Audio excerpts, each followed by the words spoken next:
Vikram lander और प्रज्ञान rover को चांद की सतह पर सुला दिया गया था ताकि चांद पर जब दोबारा दिन हो तो रोवर और लैंडर पर लगे सोलर पैनल फिर से एक्टिव किए जा सके।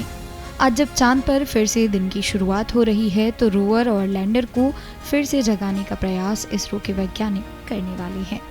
इस पर क्या कुछ कहना है इसरो से जुड़े वैज्ञानिकों का, सुनिए।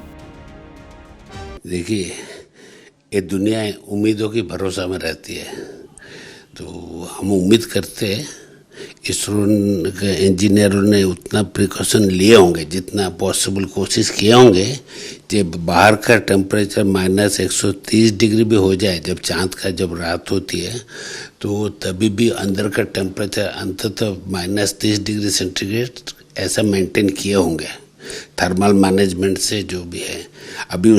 अभी तो डिज़ाइन एक बात है, कभी कभी उसमें फेल्योर भी होती है, तो हमको पता नहीं, बट ये इसरो वालों ने, डिज़ाइनर ने ये सक्सेसफुली इसको अंदर का टेम्परेचर थोड़ी भी मेंटेन किए होंगे, तो मेरे ख्याल पे कोई भी इलेक्ट्रॉनिक्स ख़राब नहीं होगी। तो आज जगने का चांस है। ऑलरेडी सुबह 6 बजे से उधर का इंडियन टाइम इधर पर 5:30 यूटी से ये उधर दिन चालू हो गई, बट उधर भी जो सूरज उठता है करीबन 6 से 9 डिग्री एलिवेशन एंगल जब होगी तभी वो सोलर पैनल काम करेगी, सोलर पैनल बैटरी चार्ज करेगी, उसका बाद वो इंस्ट्रूमेंटेशन कम्युनिकेशन चालू हो सकेगी, सभी चीज़ सही सलामत जाती है। तो पहले हमारा प्लान था कि 22 सितंबर इवनिंग तक उसको रीएक्टिवेट करें, रोवर और लैंडर दोनों को, बट अभी कुछ कारणवश अभी हम कल करेंगे 23 सितंबर को।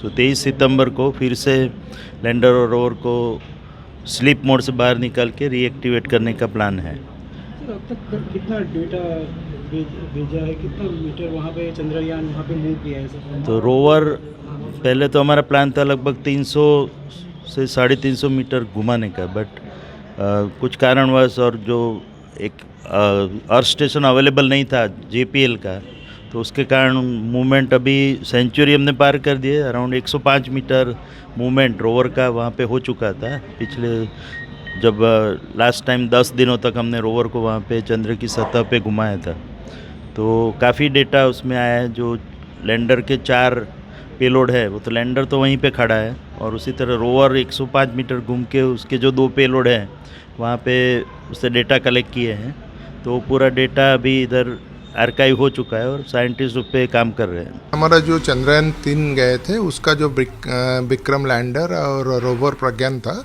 उसका लाइफ पीरियड 14 दिन था, तो 14 दिन के लिए इसको डिज़ाइन किया गया था। तो 14 दिन के बाद ये स्लीप मोड में चले गए थे, क्योंकि वहाँ पे अंधेरा हो जाते, नाइट टाइम में वहाँ पे टेम्परेचर बहुत कम हो जाते, -200 डिग्री सेंटीग्रेड से कम हो जाते।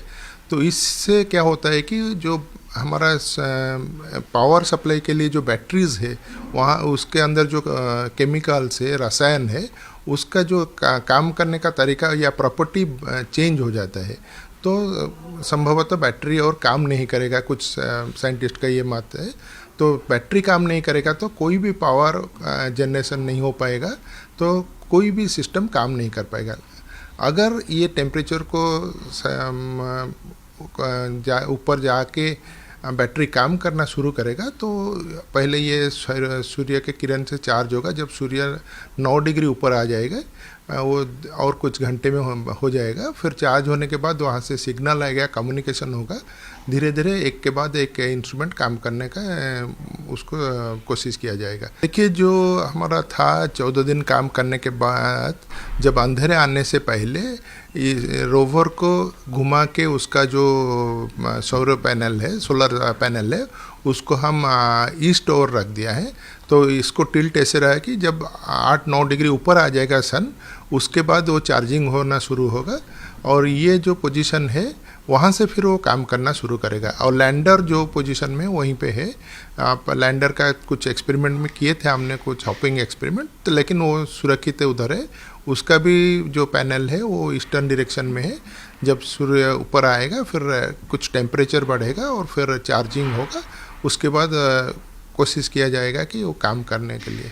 अगर सक्सेस हो गया तो कितना बड़ा अचीवमेंट होगा भारत के लिए? देखिए, ये जो सक्सेस हो जाएगा तो ये भारत के लिए बहुत बड़ा अचीवमेंट होगा, क्योंकि भारत पहले ऐसे देश होगा जो साउथ पोल में 14 दिन स्लीप मोड के बाद फिर दोबारा कोई भी जान को एक्टिवेट किया, और एक्टिवेट करने के बाद फिर उसको काम करने के शुरू किए हैं।